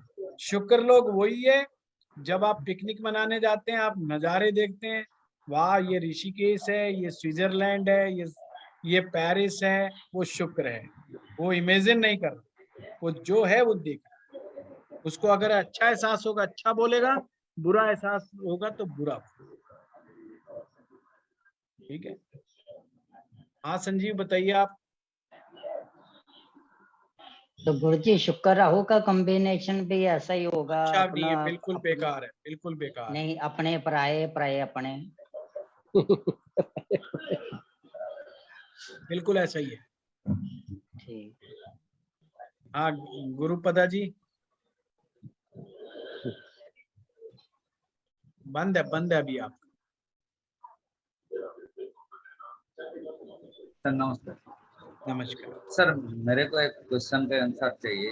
जो आप जो बोला था ना, शुक्र के देखने के लिए जो चीज है सुनिए सर, पहले मेरे को एक समझा दे। कोई आदमी का कोई लग्जरी गाड़ी नहीं है, लग्जरी बाड़ी नहीं है, थोड़ा सा मिट्टी का एक टुकड़ी घर है, बाड़ी है, और कोई एक छोटा सा बाइक है जो 1000 रुपया वाला, 1500 रुपया वाला, वही बाइक है, मगर वो बंदा खूब खूबसूरत है, फर्स्ट क्लास खुशी है उसको।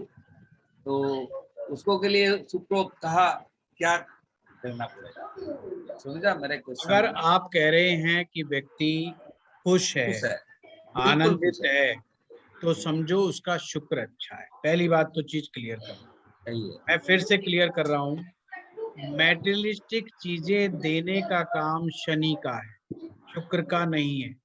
इसलिए बार बार समझा रहा हूं कि शुक्र हमारा लिविंग रिलेशनशिप को मानता है, जो संबंध है उनको मानता है, जो रियल टेस्ट है। अगर उसको बाइक में टेस्ट आ रहा है तो वो शुक्र को एंजॉय कर रहा है, अगर वो पैदल चल करके खुश है तो भी उसका शुक्र अच्छा है। शुक्र के अच्छे और बुरे को ये कुर्सी, सोफा, मेज, सोफे वगैरह इनसे नहीं देखा जाता। यही बनना सब शनि की देन है, शुक्र की देन अलग है। शुक्र मन का एंजॉय, मन की खुशी। ओके। अगर एक आदमी अपनी बाइक सुबह निकालता है, बड़े प्यार से उसको साफ करता प्यार है, से निकालता है, चकाचक रखता है, फर्स्ट क्लास। उसको बड़े आराम से धीरे धीरे चला के लाता है, ये उसका प्यार है, ये उसका पैशन है, ये तो शुक्र बढ़िया है, उसमें शुक्र की खराबी नहीं देखते हैं। और क्वेश्चन सर, और क्वेश्चन पिछला क्लास के लिए सर, आप दो बात बताया। एक बुनियाद वाला जो कॉन्सेप्ट है वो वाला बताया, जो फ्रेंड होना चाहिए, और एक बार बताया जो फ्रेंड एनिमी नहीं होना चाहिए, जो भी होना हो फ्रेंड। मैं क्लियर बता देता हूँ गुरुकुल जी, समझ लीजिए। अब बड़े प्यार से समझिएगा, चल लिख लीजिएगा। कोई भी ग्रह से पांचवें घर में कोई भी ग्रह बैठा हुआ है, समझ लीजिए, कोई भी ग्रह जहां उससे पांचवें, जैसे कि मान लो हम दुश्मन को पकड़ते हैं, जैसे कि पहले घर में मान लो सूरज को बिठा दिया और पांचवें घर में हमने बिठा दिया शनि को, तो दोनों दुश्मन है कि नहीं है? दुश्मन। बिल्कुल। तो यहाँ पर लाल किताब कहती है कि शनि यहाँ पर सूरज से दुश्मनी नहीं निभाए। यही तो बता रहा है। तो मैं यही तो बता रहा हूँ कि शनि नहीं सर, आप अगला दिन गलती बोला। मैंने नहीं, आपकी कई बार है ना भाषा में वो हो जाता है, मुझे आवाज एक आपकी और एक नहीं ईशान की भी आवाज मुझे कई बार नहीं समझ में आती है, इसलिए मैं कई बार गलत समझ जाता हूँ। अच्छा, मेरी भी एक आदत खराब है कि मैं आधा क्वेश्चन सुनता हूँ तो जवाब देने लगता हूँ, मुझे लगता है कि मुझे समझ में आ गया, तो वो इनकी बात है। तो आज मैं इसलिए फिर क्रिस्टल क्लियर कर देता हूँ, अगर समझ में आ गया तो भी, नहीं आया तो भी। तो पांचवा भाव जिसमें जो बैठा हुआ घर, वो ग्रह जो होता है वो मदद का बन जाता है, मतलब वो नहीं पांचवा और नौवां नहीं साहब, सुनो अब पूरी बात, अब आगे मत लो, मैं कह रहा हूँ नौवें को अब समझ लो आप। नौवां उस ग्रह की बुनियाद होगा, पर बुनियाद में मित्र और शत्रु का कंसेप्ट लगेगा। अगर बुनियाद में अगर उसका शत्रु ग्रह बैठा हुआ है तो उसकी बुनियाद को कमजोर कर देगा, अगर उसका मित्र ग्रह बुनियाद में बैठा हुआ है तो उसकी जड़ को मजबूत करेगा, यानी कि उसकी बुनियाद को मजबूत करेगा। बिल्कुल क्लियर हो गया, बिल्कुल क्लियर। हाँ सीमा जी। तो सूरज बुध और शुक्र की युति, इसको कई जगह लाल किताब में और कई वीडियोस में मैंने सुना है कि इसकी वजह से फीमेल्स जो हैं उनके साथ गलत काम होने के चांसेस रहते हैं। सर इसके मतलब ये कैसे, ये कंसेप्ट कैसे है? देखिए, सूर्य बुध और शुक्र की जो युति होती है ये अच्छी नहीं मानी जाती मैरिज लाइफ के लिए। अब प्रश्न उठता है गलत काम के लिए। गलत काम के लिए अकेला सूर्य बुध शुक्र जिम्मेवार नहीं है, इसके पीछे दो ग्रह और जिम्मेवार होते हैं, एक मंगल और एक राहु। जब तक कुंडली में इनकी इन्वॉल्वमेंट नहीं होगी कुछ गड़बड़ नहीं होता है। पर हाँ, तो ये पक्का तो नहीं है ना कि ऐसा किसी की कुंडली में हो तो उसके साथ ऐसा होगा ही, ऐसा तो नहीं है? बिल्कुल पक्का, बिल्कुल क्योंकि सारी वीडियोस जितनी दिखाई जाती है उनमें सब में ऐसे ही दिखाया जाता है कि नजदीकी रिश्तेदार जो है उससे ही कुछ ना कुछ। नहीं, मैंने कहा मंगल और शुक्र अगर इन्वॉल्व है, मंगल शुक्र इन्वॉल्वमेंट का मतलब है कोई दृष्टि संबंध बना के बैठा है या 12वें भाव के अंदर कोई ऐसी इन्वॉल्वमेंट है तो उस चीज के चांसेस बढ़ते हैं, ऐसा नहीं। जैसे अगर ये युति 12वें भाव में ही हो तो? युति से कुछ नहीं होता सीमा जी, मैं फिर से कह रहा हूँ, केवल युति देख करके ये बात किसी के बारे में नहीं बोलनी है। जब तक कि मंगल और राहु दो में से किसी एक की इन्वॉल्वमेंट ना हो जाए, जब तक पक्के रूप से कभी भी नहीं बोलना किसी के बारे में। और It's not सेकेंडली a इसके लिए मतलब बताया गया है कि चलते हुए साधु को देना है, तो वो कैसे, किस कंसेप्ट से कि तो मुझे नहीं पता लसन कि वाली? आपने कौन सा वीडियो सुना है, पर सूर्य बुध शुक्र में केतु कहाँ से आ गया वो मुझे भी नहीं पता है, तो वो मैं कुछ कह नहीं सकता। चलिए राज जी।